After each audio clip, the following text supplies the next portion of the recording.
DC Nation, what is up? We're back with another video on Netflix's The Sandman.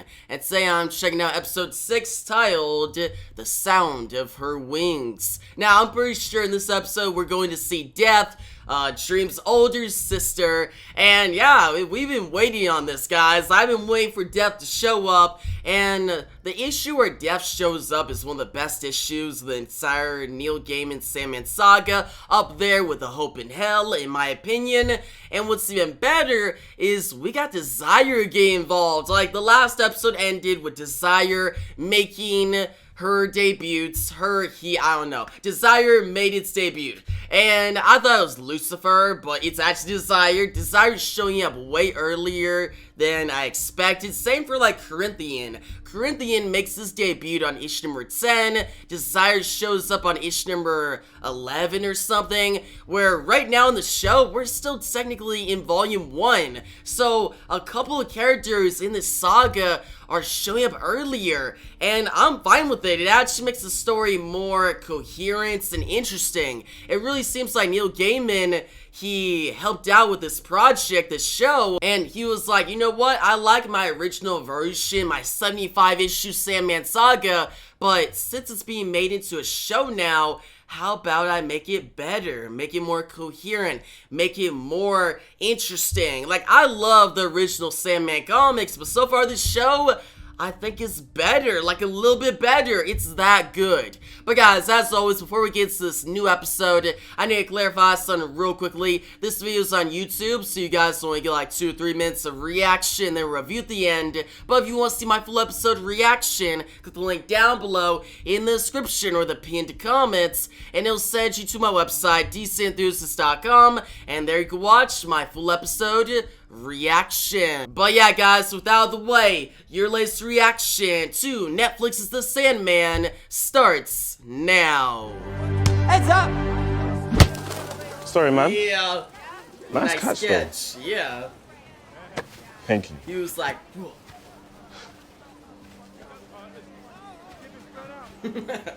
Franklin. Come on, Franklin. He is what are you waiting for? interested in her. He shouldn't be, though, because that's Death. I'm excited to see her portrayal of Death here. Can I just... There's something I have to say, if that's all right. Of course.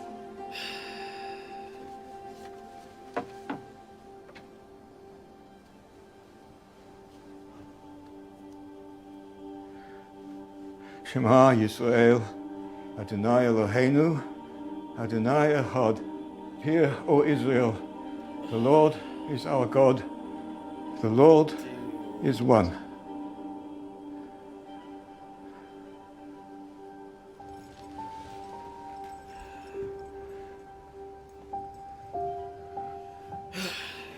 Man, we're starting the episode out like this. We're only like 10 minutes in and it's already sad. I'm glad I said the Shema. My old man always said it would guarantee you a place in heaven. If you believe in heaven.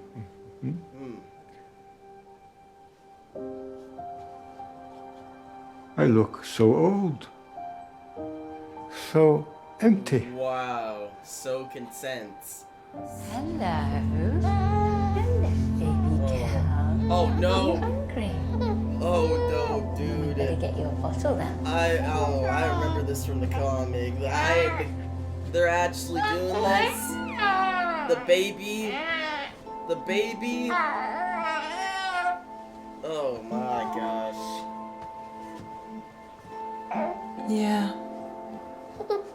I'm It's afraid time. so. This So there is, early. little one. That's all you get. Oh. See you, Dream. See Don't be you, a stranger, Jeff. okay?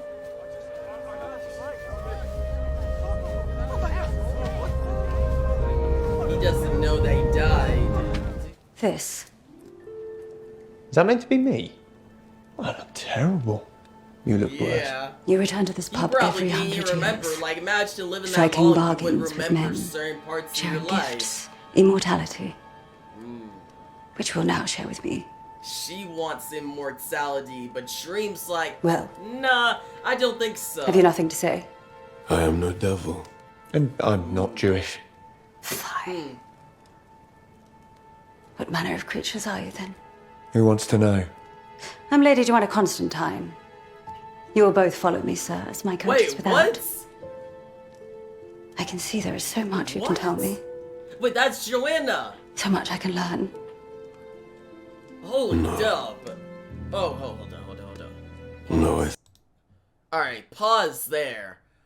What? That's Joanna Constantine. So, she's been alive? She said late Joanna Constantine. I was about to say she looked similar to Joanna from episode 3, but I was convinced that it wasn't her because it's the 1700s, like that's way far back. But so this confirms that Joanna is not a descendant of John Constantine, but ancestor of him. But how is she alive in the present day? And this is so good, bro. This is by far the best episode so far. Let's get back into it. think not.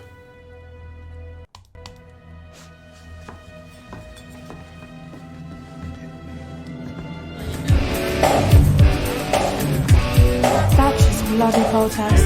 There's going to be a revolution if we Get dressed to go to the job when they can make more adults. She's Imagine being hunting for rabbits again, Vic? Mind if I, I'm actually waiting for someone. This is so compelling. Like,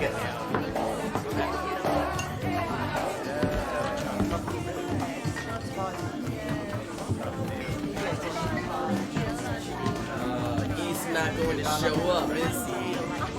Oh, he's not go. He's imprisoned. Dream is imprisoned at the moment. Wow. He's not going to die, is he? I hope not. What a transition. That is amazing, man. Yeah. They are friends. Now he's going to tell him the whole story, like, I was in prison, like, my God, like, bro, I was stuck here, they just tried to summon my older sister, and whoa, what the heck?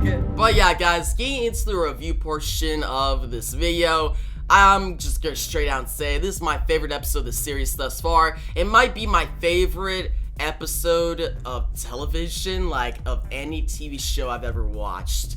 And that's a big statement, man. Like, yeah, it's high praise, but it is a masterpiece of an episode. Like, okay, at the beginning with Dream and Death walking around, Dream seeing basically a day in the life of his older sister, and Death just visiting different people and, you know, showing up to some appointments, and you see all these different people die. A lot of sad moments, especially the one with the baby, Death saying, yeah, I'm sorry.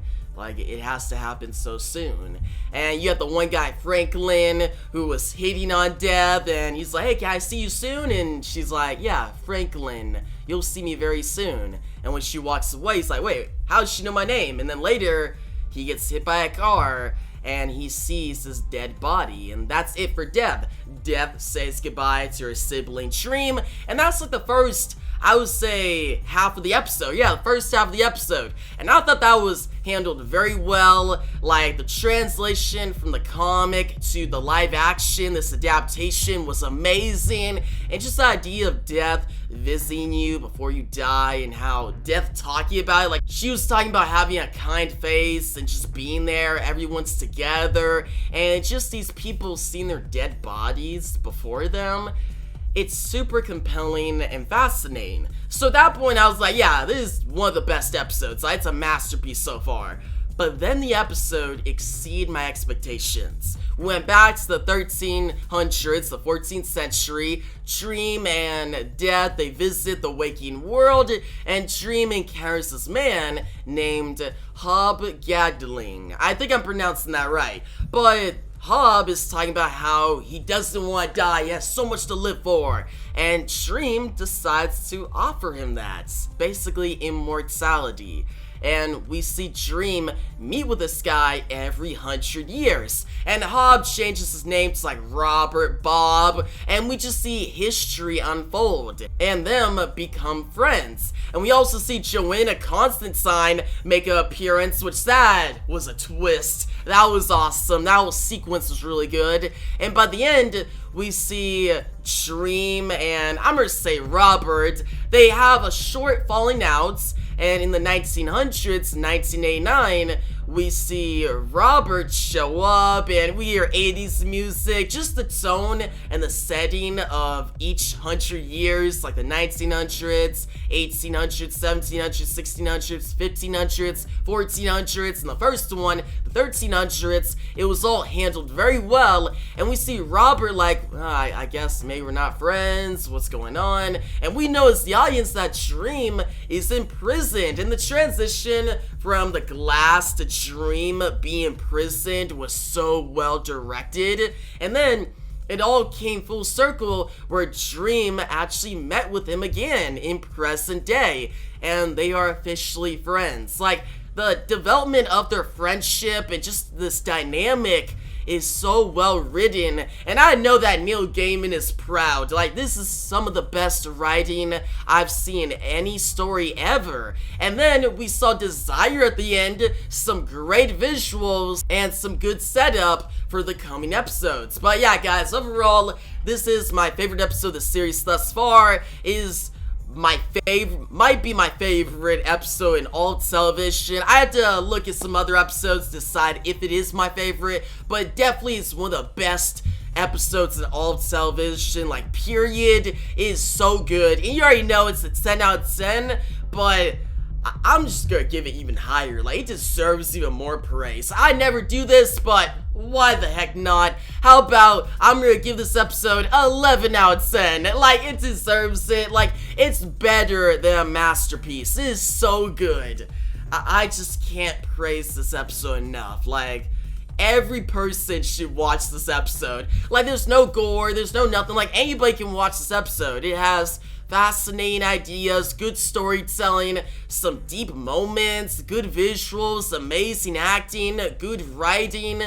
It has everything you would want in a Sandman adaptation. So yeah, tell me your thoughts on this episode down below. What you think about it? If you liked the video, give a big thumbs up. New channel, make sure to subscribe. Hit that notification bell so you don't miss out on my next Sandman reaction and review. I am enjoying the heck out of this show so far. Man, show of the year. But yeah, thanks for watching and peace out.